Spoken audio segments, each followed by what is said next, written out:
Well, the story is that Drake and The Weeknd came out with a brand new track last week, which took the charts at Spotify. Except for the problem was that it wasn't Drake and The Weeknd. It was by an artist called Ghostwriter who used an AI to write a song which sounded like Drake and The Weeknd. The song's since been taken down by Universal, and now there's all sorts of legal, issues arising out of like, is it who should be paying royalties? Should the royalties be paid? Who really owns it? If it's written by AI and things like that, Wow. which kind of just got me thinking about, how we think about creative right now and the rise of AI, where you can't go like more than 2 seconds without talking about AI. Is that what happens when all our creative is made by AI, where more and more people are using AIs to write ad copy, to come up with videos and images to run as ads? This makes me worried. I just think, in a way, it depends on where you're at and what your brand's like, but it would almost become polarizing and everyone's feeds would just start almost morphing into the same thing if we all just lean on AI to work off historical data, which can only be based off things that have already been sent out or served as ads. So it's really not going to have that fresh newness that we might see today with some brands that go to the drawing board, nothing on mind, and then come up with some new different ideas. Yeah, because I think I think it's funny because like everything's kind of been heading this way for many many years. I feel it's all like, for me, like not to be like too moribund about it, but it's like the end of creativity. It feels like we're this era where creativity could just fall off a cliff, because everyone's just going to be copying each other. If you even think about music now with like Spotify, Spotify, things chart because people will listen to it and then they'll put it on repeat. They'll listen to it a few times, because it works, and they'll people will now write music based on a pattern which will get you charted on Spotify, which people listen to. So songs have similar structures now, similar lyrics, similar sounds in them because it gets people's attention. We're now writing things for algorithm to get noticed, to get attention, rather than writing things which are legitimately good. Well, And I even feel the same even thing's happening in ads. yeah, well, when you think about it, even with TikTok, people know what works well, what's trending, what's going viral, and everyone jumps on board. There's like millions of people doing the same dance or, doing a same cooking tutorial, makeup tutorial, because they just know that even though it's inauthentic, they know it will get the view, it will get the share, it will get the like, and there's that possibility of going viral.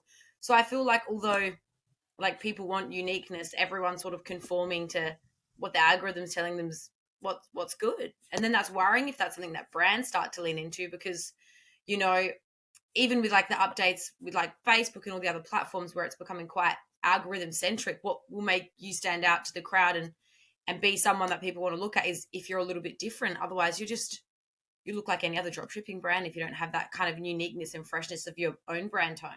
And that's like one of the my favorite marketing books is Positioning, by Al Reese and Jack Trout. I read that be almost like 15, 16 years ago, but it's just like imprinted in my memory, in terms of how important positioning is, and to own your positioning. And when I see so many brands now just kind of rolling out the same cookie cutter ads, and I think UGC for me almost falls into this bucket as well, like at least bad UGC, where you have creators who are just following a formula. They'll just take your ad, take your product and just film it or an unboxing video in the exact same way. There's nothing unique or original about it. And there certainly is very good, unique UGC content out there, but there's also a lot of garbage, and a lot of brands doing the same thing. Yeah, I couldn't agree with you more. I think when UGC first came out and it seemed quite authentic, people bought into it and people were like, this works, this person really loves this product. And just as you said, like it's all these brands are saying basically sub out the brand name and put that brand that you're talking about. They all kind of have the same USP spoken to. And it's not really performing as well as it used to. And I can see brands, and I do recommend for brands to pivot away from it unless it's like authentic and genuine, which it's scary to think that now like ad copy is going to become inauthentic and disgenuine. And copywriters might be leaning on or new people into the industry, chat DDP to come up with their concepts and ideas. And it's almost like marketers become mind numb if that's what they do because what makes our jobs fun is going to that drawing board and working out how you want to present your brand in market. So it's Hmm. crazy. It's actually kind of scary at the same time because you just don't know what that will look like in 4 years and what impact that will have on creativity. I think you're right. Like, finding that little spark of inspiration, really thinking deep about who the customer is, what your product is, what the problem you're solving for them is, thinking through that. Like I just used to love that process, figuring out, what's that little kernel of, of insight, which is going to like completely unlock a whole campaign. And I don't think enough people are now thinking about that, because things are just starting to look the same. And I think with so many brands, which I've seen as well, like you look at their brand search metrics and they're just flat. They're running more ads and things like that. But as soon as they turn off the ads, things stop working because they're not sticky. There's nothing about them which actually sticks in people's minds. And the copywriting one you mentioned before was really interesting because I saw that I'm still on Twitter, amazingly enough. It's a bit off center at the moment, but there's still some nuggets and people are still on their posting. So I like to go there for yeah, some alternate opinions. But one of the guys I follow is like an AI guy. So every day, he's like recommending like, things to do with AIs. And one of the things he recommended was with ChatGPT, how to prompt it to write better email subject lines. And so he came up with like, this is the prompt to use. This is how you train it. And the thing which occurred to me was that if you're grabbing other people's subject lines or, even your previous subject lines, which have worked really well, and you're training it with that, if you train it the wrong way, it's just going to give you more of the same. It's not going to give you something original. It's not going to give you something which hasn't been done before. It's just going to give you something which is just a rinse and repeat almost. And you wonder whether, that just becomes this, your the law of diminishing returns, that it may work for a little while, but eventually just going to end up in this, in this echo chamber, this this self-made echo chamber. It's funny that you mentioned that. Previously, I worked with a brand on some creative, and they had a winning creative. It was a winning creative for, I'd say, months and months.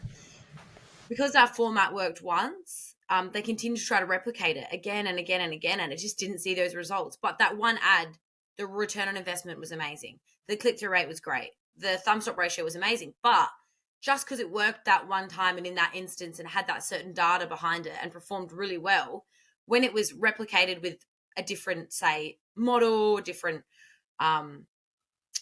similar product, but a different variant, it never got the same results. And it's sort of like, is this what we're going to be all leaning into? Like, yes, this won once, maybe it won a few times, but that doesn't necessarily mean that's what's going to drive your success. And that's what's going to get people to stop on their phones and click through for your brand or remember your brand.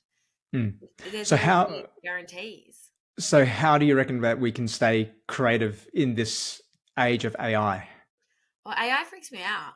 I think the thing that sets us apart from AI is our ability to know people. And, I know there are robots that feel things, so I'm not going to say that. I've seen the Google one that it was a while ago. Does it really feel things though? Yeah, and it says like it had emotions and stuff like that. It really freaked me out. But I think what sets us apart is like knowing those like awe moments, those moments where you feel that feeling of like, joy or like peace, or, you might feel angry. And I don't think AI can get you those really emotional, engaging pieces of content or copy because it's lacking, the things that pull the heartstrings, I think. And I think that's what brands can lean into it for ideas, or if they want new words or concepts that they could potentially test out.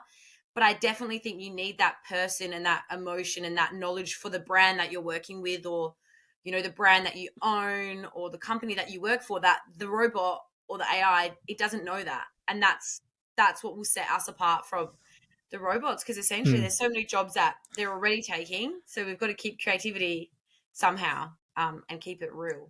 I think that's one of the things, just like, learning how to train the AI, is going to be a prerequisite for being a marketer, at some point. Just like, how do you ask it with the right prompts to like give you better subject lines or things like that?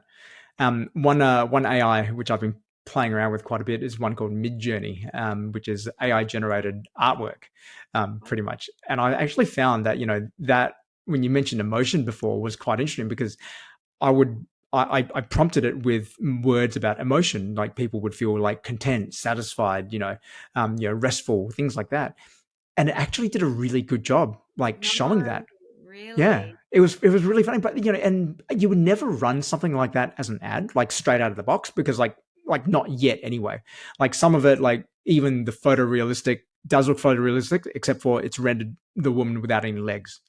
or there's some weirdness still in it. So I think some of the Those kinks still people. need to be ironed out. But as far as a starting point, though, and I guess for me, the reason why I was playing around with it in that context was that I was trying to create a mood board.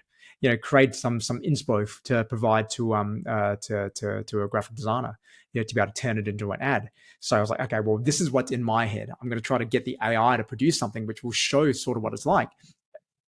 And I think that would be actually really useful, a tool that we can lean in, because obviously, like, I know everything about creative and performance creative. I love it. I live it. But if you got me to draw it, I could never do it or Yeah. print it out because I'm not a graphic designer and I'm not an artist, but I know what things should look like and I can't do it. So I think in a sense, AI is beneficial to help us do our jobs faster, get a better idea, and maybe help us express in areas where we can't do it. But I think there needs to be that, where does the buck stop? Like, it's just more inspiration, ideation, rather than this is what we're running as our ad. But funnily enough, I was actually listening to a podcast last night, and one of the men on there was saying that apparently Microsoft have something in the works that is absolutely wild and way better than Chat GDP. And that we should keep our eye out for it because it can do a lot more. But this man was in like the medicine field and sort of was saying all the things that they're using AI for like early detection and stuff like that. So it's sort Yeah. of, which is Yeah, I think that there definitely are some really practical life-saving applications for AI, not necessarily just writing better ad copy. yeah, exactly. Exactly. And I think, yeah, even the times I've used it, I've looked at it, but it's sort of like the inspiration. But obviously, I'm still getting used to asking it the right questions to get what I need from it. But yeah, it is scary to think that the flow-on effect it will have on creativity, say for kids 10 years younger, or yeah, it's interesting. Yeah, absolutely. So AI music, if you heard a song which was written by AI and sounded like your favorite artist, and then you found out it was an AI, would you still like it or would you like it a little bit less? That's hard. I feel like I'd secretly still like it because I'm not too. I'd like it, but I hate it at the same time. Like, I'd be like, damn, this is too good for me to hate. But I don't know. I don't like who gets the royalties in that instance. Do you know what I mean? Like, if they didn't write the song, they shouldn't get it. But if it's their voice, do they get a But if their percentage? voice, exactly. If it's their voice and it's inspired by them, there is like a whole can of worms there. It's Like, so interesting. Like, I wonder what else will flow on from this. Like, hmm. when else will this happen? Well, you could like write new music from like Elvis. Whether you believe he might still be alive or not, you could like feed it, you could train it with all his past music and just say, okay, I want something which is like, these are my favorite Elvis songs. Write a brand new song about banana pancakes Wow, in the that's style of Elvis. crazy. They can do that. I It think it can would it be can happen fun. now. And I think now that the Drake and the Weeknd song that you mentioned, I'm actually going to go try to find it somewhere and listen to it. Apparently, it's on SoundCloud. Really, I'm so curious. But now that that's happened, I feel like it's unlocked new potential for more and more people to do this with artists and kind of play around, because I know obviously like people love doing stuff that they're not like, like being ghostwriters and doing like Banksy, like no one knows who he is, but he's really cool. I wonder if now with AI, people are going to do that with like potentially like songs or movies and things like that. But then you also got the dark side of that of like deep fakes. Where you have potential, like particularly with the the US nominations coming up soon. Yeah, so it's going to be election season, pretty soon in the US. Are you going to get all these candidates now with deep fakes, saying that, they said X, Y, Z about this particular cause and causing the internet to like, go hate on them, even though they never said it because no one actually knows. Yeah, it's going to be really hard to work out what's real and what's Mm, unreal. mm. Even it's completely not proper. But I remember seeing an AI of the Pope wearing a puffer jacket, and I didn't know it was AI, and I was like, "Why is the Pope dressed so cool?" And it was in my feed, and then they actually had to like put out a letter being like, "This is a deep fake. The Pope was not wearing a puffer vest," because Yeah. that's a really bowler puffer vest for like the Pope. Um, but there'll be a lot of instances where people won't know what's real or what's fake. But then on the altar, like, could people be really doing things wrong and saying it's AI, it's not me? Mm. But yeah, that's quite interesting. I wonder what will happen. Yeah, same with ads. Yeah, same with like, with UGC, going back to UGC, you could just create UGC with an AI. So is it really UGC then?